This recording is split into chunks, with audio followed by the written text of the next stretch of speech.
Hello प्यारे बच्चों, मैं doctor Bharatlal Meena, LBS government college Kotputli, सह आचार्य राजनीति विज्ञान। बच्चों, मैं आज आपके समक्ष बीए पार्ट द्वितीय के प्रथम प्रश्न पत्र विश्व के प्रमुख संविधान के अंतर्गत ब्रिटिश संविधान में विधि का शासन और सर्वोच्च न्यायालय पर चर्चा करना चाह रहा हूँ। राजनीतिक दर्शन में ब्रिटिश संविधान और शासन व्यवस्था का नाम विधि के शासन के साथ जुड़ा हुआ है। विधि के शासन का आशय है कि इंग्लैंड के शासन का संचालन किन्हीं विशेष व्यक्तियों की इच्छा द्वारा नहीं वरन विधि के द्वारा ही किया जाता है। विधि सर्वोच्च है। कोई भी व्यक्ति विधि के नियंत्रण से बच नहीं सकता। उच्चतम स्तर के व्यक्ति से लेकर निम्न स्तर के व्यक्ति तक सभी विधि के सम्मुख समान है। विधि के शासन में निरंकुश विशेषाधिकार और सरकारी मनमानेपन के लिए कोई स्थान नहीं है। विधि के शासन की विशेषताएं। प्रोफेसर डाइसी ने ब्रिटेन में विधि के शासन को संविधान का प्रमुख अंग माना है। उनके अनुसार विधि के शासन की 3 प्रमुख विशेषताएं हैं। विधि की सर्वोच्चता। ब्रिटिश शासन व्यवस्था में सर्वोपरि स्थान विधि को प्राप्त है, किसी व्यक्ति अथवा सरकारी अधिकारी को नहीं। इसका तात्पर्य यह है कि सरकारी अधिकारियों के द्वारा मनमाने तरीके से अपनी शक्तियों का प्रयोग नहीं किया जा सकता।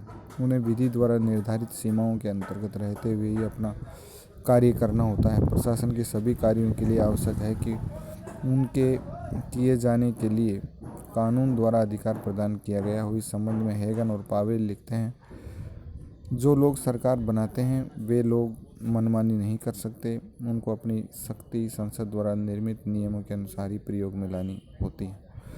सभी नागरिकों के लिए एक ही प्रकार की विधि और न्यायालय। डाइसी के अनुसार विधि के शासन का दूसरा और अधिक महत्वपूर्ण तात्पर्य है कि सभी व्यक्ति, चाहे उन्हें कोई भी पद या स्थिति प्राप्त क्यों न हो, विधि की दृष्टि से समान है और उनके लिए एक ही प्रकार के कानून तथा न्याय व्यवस्था की स्थापना की गई है। प्रत्येक व्यक्ति राज्य के साधारण कानून के अधीन तथा साधारण न्यायालयों के द्वारा न्याय क्षेत्र के अंतर्गत है।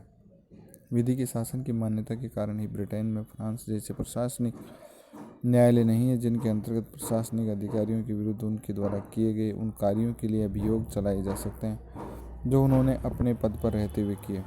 ब्रिटेन की इस कानूनी समानता पर बल देते हुए डाइसी ने कहा है कि हमारे लिए प्रधानमंत्री से लेकर एक सिपाही या कर वसूल करने वाले तक प्रत्येक कर्मचारी का दायित्व प्रत्येक ऐसे कार्य के लिए जो कानून के अंतर्गत मान्य न हो उतना ही है जितना किसी साधारण नागरिक का होता है।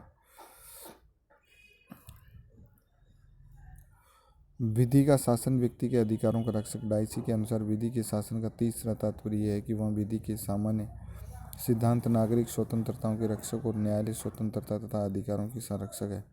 वहाँ व्यक्तियों के अधिकार और उनकी स्वतंत्रताओं की सुरक्षा इसलिए नहीं है कि भारत तथा अमेरिका की भांति उनकी व्यवस्था संविधान के अंतर्गत की गई है, वरन इसलिए है कि न्यायिक निर्णय उनकी रक्षा सदा से करते आए हैं। विधियाँ नागरिक स्वतंत्रताओं और अधिकारों की किस प्रकार रक्षा है, इसे स्पष्ट करते हुए डाइसी ने कहा है कि केवल उस दशा को छोड़कर जब सामान्य नागरिक विधि द्वारा ये निर्णय कर दिया गया है कि कानून का स्पष्ट उल्लंघन होता है, किसी व्यक्ति को न कोई दंड दिया जा सकता है, न ही उसे विधि विहित रूप में किसी प्रकार की शारीरिक या आर्थिक हानि पहुंचाई जा सकती है। इस अर्थ में विधि का शासन की उस प्रत्येक व्यवस्था के विरुद्ध है जो अधिकारी व्यक्तियों द्वारा औरों पर प्रतिबंध लगाने की क्षति के व्यापक, स्वेच्छापूर्ण और विवेकगत प्रयोग पर आधारित हो। धन्यवाद बच्चों।